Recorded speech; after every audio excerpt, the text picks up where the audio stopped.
diet. Should you follow a body type diet? Lovely backdrop this morning, just on morning little dog walk up, Midora. Do you follow a body type diet, or would you just eat anything you can get your paws on? Yes. Anyway, good morning. Happy Sunday. We have our event today, the Fruci Fit Fun Day for the ladies on the program, all the members on the program.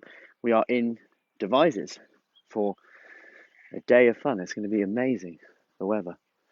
Got low intensity workouts, high intensity adaptations for you, not to mention all the fun and games going with it. So, I want to talk about body types. Now, you might have heard of them before: mesomorph, endomorph, ectomorph.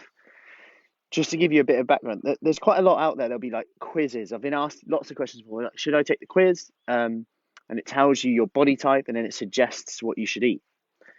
And it sounds really great, but again, so a mesomorph is someone who's a bit more kind of muscular, if you like, a bit in the middle. Ectomorph on the slimmer side, can ascend like more tall and skinny, say. And then you've got endomorph, which is more kind of hair-shaped, if you like. So everyone has their body type. And once upon a time, there was research where people, this was years ago, people used to believe that there was a body type and people had different body types and we should eat according to them. Now, of course, yeah, people have certain body types to an extent, but this doesn't actually impact the type of diet that someone should eat. I mean, we kind of wish it is, but here's what you need to know about them. They'll give you, so generally what it will do, I'll tell you what the calculator will do. If you are more endomorph, it will tell you to eat a lower carb diet, higher protein diet. If you are ectomorph, it will probably tell you to eat a little bit more carbs, but still good amount of protein. If you're a mesomorph, it will be quite balanced in the middle. Now, the reason why it can work, and I just want to remember, I'm always playing devil's advocate here. Sometimes what we do works in spite of what we do, not because of it. Sometimes what we do works in spite of what we do, not because of it. If you take a quiz and it tells you to eat this amount of carbs or to cut carbs or eat more protein, whatever it is, all things that will help with fat loss, because protein keeps you full up, and then if you cut carbs, maybe you limit choices and then you make better decisions. You have to use less willpower, you stick to something a little bit more easily, which means you eat fewer calories. But when a quiz tells you that, or when something external tells you that, the placebo effect means that you're more likely to stick to it. Just like if someone takes a blood sample from someone, then gives advice, you're more likely to stick to it. That's why, you see this rise of genetic testing at the moment. Like, can you get nutritional advice based on your genes? And that will definitely be there eventually. But at the moment, I've seen a few kind of document this.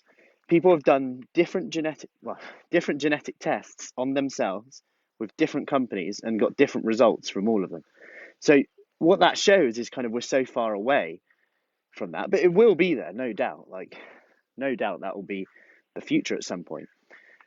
But the research just isn't there at the moment. So in terms of body type diets, and this isn't really my opinion on it at all, this is just what the data shows, is there's nothing really to it, but it's just another fancy way of potentially creating a calorie deficit by someone choosing the diet that you go for. So, and if that gives you accountability, means that you do it, then go for it, 100%. But what I would say is, it still comes down to you, your lifestyle, your body. Like, of course, if you have some form of insulin resistance, so the problem is body types change as well. Like, you can see people transform their bodies, and technically, if you were like placebo blinded of this, you might call them a mesomorph, but years ago you might have called them an endomorph because their body shape has changed. So if someone has a level of insulin resistance, however, it could be a strategy to potentially lower carbs. But the point in this is, what you've got to remember is, by lowering carbs, you're actually lowering calories. And for some people, actually lowering a type of food can be, at least on the journey, an option to create a calorie deficit, because it may not mean that they have to track as much. And if you don't have to track as much, that might improve your adherence to it. So I hope that helps on body types. And if you've tried one before, if you tried a quiz, let me know what it said. Like I know that a lot of people have messaged me before and said, yeah, this quiz come up. They said I should be eating this, and I should never be eating this, and it's caused like panic. And it's like, think about it. A quiz, a few questions. They ask you like 4 questions or something. They haven't seen you or anything like that. They don't know what you do, how you sleep, whether you snack mid-afternoon, like all these things that come out. We've got to take a step back sometimes. And if they go really extreme on you, don't panic and say, oh, I can't eat, this is why I can't eat carbs anymore. What's the point? They can really have a negative effect, but just have that. Always ask questions. Be critical of these things. Be critical of these things. So I hope that helps. Any questions, let me know. Time to get ready for our day ahead. Isn't that right, Dora? Dora? Yeah, she's loving it. It's actually quite cool at the moment. Anyway, enjoy your day. Enjoy the sun. Busy week ahead. If you saw my post yesterday about the COVID restrictions, we are keeping everything in place, just to make you aware of that.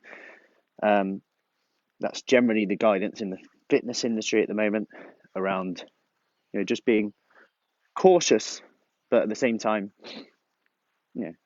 having those restrictions in place because you don't need masks or anything when you're exercising, but we're still going to keep the social distancing in place and masks on entry, exit when you're not exercising, just for everyone's safety. So hope that helps. Any questions, as always, let me know, and I'll see you soon. Take care.